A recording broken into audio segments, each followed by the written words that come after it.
Here I got my resistance band, and our first one is going to be wide stance shrugs. So what we're going to do is we're actually going to spread those feet out nice and wide, and then the goal here is actually to eat up as much band as possible in between your legs. So as you can see, if I let go, there's only like 5 to 6 inches of band there. So then what we're going to do is we're going to take that band and we're going to shrug. So you may have to stack a few bands to make this a little bit tougher. I'm just doing this to show you. I'm not actually trying to get a workout here. So there we go. So I'll turn sideways for you. Try to get a nice wide stance. The wider the better. So when you're pulling and getting that contraction, it's in line with those muscle fibers, which is going to be better than actually just going straight up and down like a traditional shrug. So that's exercise number 1, which is wide stance shrugs. Exercise number 2 is still standing, and we're going to do a Y raise. So for the Y raise, I'll do it front facing.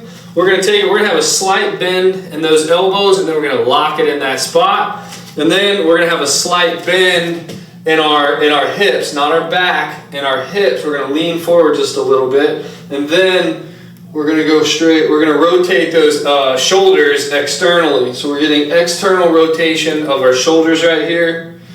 Working those lower traps, rear delts, rotator cuff muscles. Here we go. You don't need a lot of weight for this. This is Y raises. Here we go. Good controlled movements. There we go. So that's exercise number 2, Y raises. For the next few exercises, we're going to go to the ground. Our first one is going to be seated W raises. So for this one, wrap the band around at least 1 foot to prevent it from sliding, as well as creating less actual band length, so you can keep steady tension while you're doing this. So as you can see, my band already has tension. If it wasn't wrapped around my foot, it'd have to be way back here before it actually started getting tense. So right here, we're going to have that upper part of your arm. It's going to be parallel with the ground when we're doing it.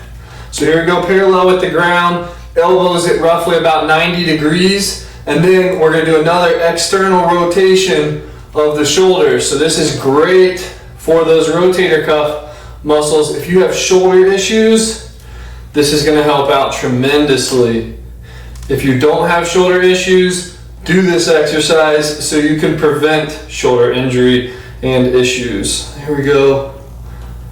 Again, you don't need a ton of weight for these.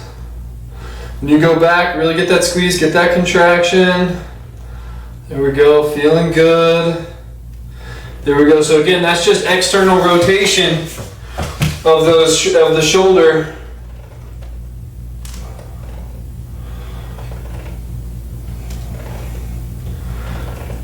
We're not going fast, we're not going heavy. So that's exercise number 3, which is seated W raise. I got my wife's hair on me, story of my life. All right, exercise number 4 is seated reverse flies. So we're actually going to keep the band around at least 1 foot.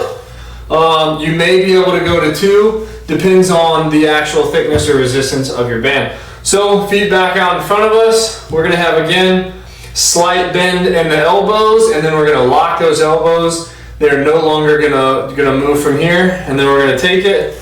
So actually I lied. I'm going to have to go with around both feet because it was too loose. There's too much band length here. So now when it's straight out in front of me, the moment I begin to pull it away, there's tension, as you can see. So this is seated reverse flies. This is exercise 4. So here we go. Slight bend in the elbows and then lock them. And then we'll reverse fly. You'll feel those shoulder blades pull together, opening up that chest. There we go. Feel it in that mid-back right between your shoulder blades. You want to keep your shoulders packed down when you're doing this. You don't want to be up here in a shrug. You want those shoulders to be down and back when you're doing this. Here we go. I'll turn sideways. So reverse flies.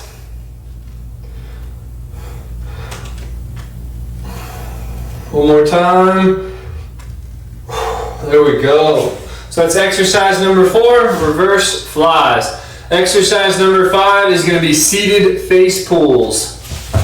So again, this one, please wrap this around your foot or 2 feet. Do not have the band just going around your feet, just one way, no actual loop. The loop is great because obviously it shortens the band and it prevents that band from sliding off your feet. There are a few YouTube videos of people doing resistance band movements, mainly kids, and it's smacking them. It's kind of funny, but I can't imagine the pain that they feel having a band hit them in the face. Don't be that person, and definitely don't have it on film if you do it. Okay, so face pulls, what we're gonna do is we're gonna take it and we're gonna pull up to our chin. And so you have a slight external rotation of your shoulders, but your lower arm, the forearm, is actually not really going to externally rotate here. So you're going to have a big bend in your wrist, and I'll show you from the side. So we're pulling up, and then as you can see, my wrists are bending as I'm coming up. So this is W, this is face pull. Again, good rear delt, good trap movement. There we go. So that is face pulls. That's exercise number 5. Exercise number 6 is going to be a seated neutral row. So I'm going to wrap this around both of my feet. For a lot of these rows, it's best to have it around both because you have tension the entire time. And so the goal is the entire range of motion, or as much of the range of motion as possible. You want resistance against that muscle. And so right here you can see the moment I begin to pull, my band is stretching, so I have resistance. If you're out here and that band is hanging like that, you have no resistance, so you're no longer working that muscle. Okay, so exercise number 6 is seated neutral row. So we're gonna have about a 45-degree angle in our hands, and then we're gonna pull back right to our rib cage. Almost kind of the lower middle part of that rib cage. We're gonna pull back. If you need to, you can also kind of lean back a little bit if you have the balance. Help increase that range of motion all the way forward, all the way back. When you get here, get that contraction in the back. Give it that extra little pull. That's when you always hear me saying, squeeze. That's what I'm talking about. And I know you guys know what I'm talking about because I get plenty of comments on it. So here we go. This is a neutral row. I'll show you from the side. Here we go. There we go. So exercise number 7 is going to be a seated wide row. So we're going to take the bands, keep them exactly where they are. And instead of a neutral grip, we're actually going to have an overhand grip right here. And then we're going to come wider, and it's actually going to come across your lower chest, even just a little bit higher around the nipple area. And we're going to try to pull those bands apart. And now you should feel it out there. Those shoulder blades. Lower traps, I'm going to get some action. There we go. So you can feel the difference just in that little bit of movement from down here to up here. Trying to pull it apart makes a big difference on the muscles being worked. So this is seated wide row. This is exercise number 7. All right, exercise number 8 is seated reverse grip row. So reverse grip row is going to target your lats a lot more. And unfortunately, when you're not attaching your bands to anything, it's really tough to get really good lat activation and focus on those lats. But this is probably the best exercise you can do to target your lats. Your lats are that muscle right there. And if you have it built up, kind of gives you the turtle shell look. It helps you do pull-ups, helps you do a lot of things. So reverse grip row, we're going to have our palms facing up, and then your hands and arms are going to stay as close to you as possible. So they're going to kind of run right up your leg. So here we go. And we're going to have those bands at your waist or at your belly button right there. And then we're going to squeeze. And when you get back there, really squeeze. That's going to get that lat activation. Really contract that lat. Here we go. Nice and low. Palms are staying underhand grip the entire time, palms facing up, nice and close to your body. Elbows going straight back. Here's a side view of reverse grip rows. Right there.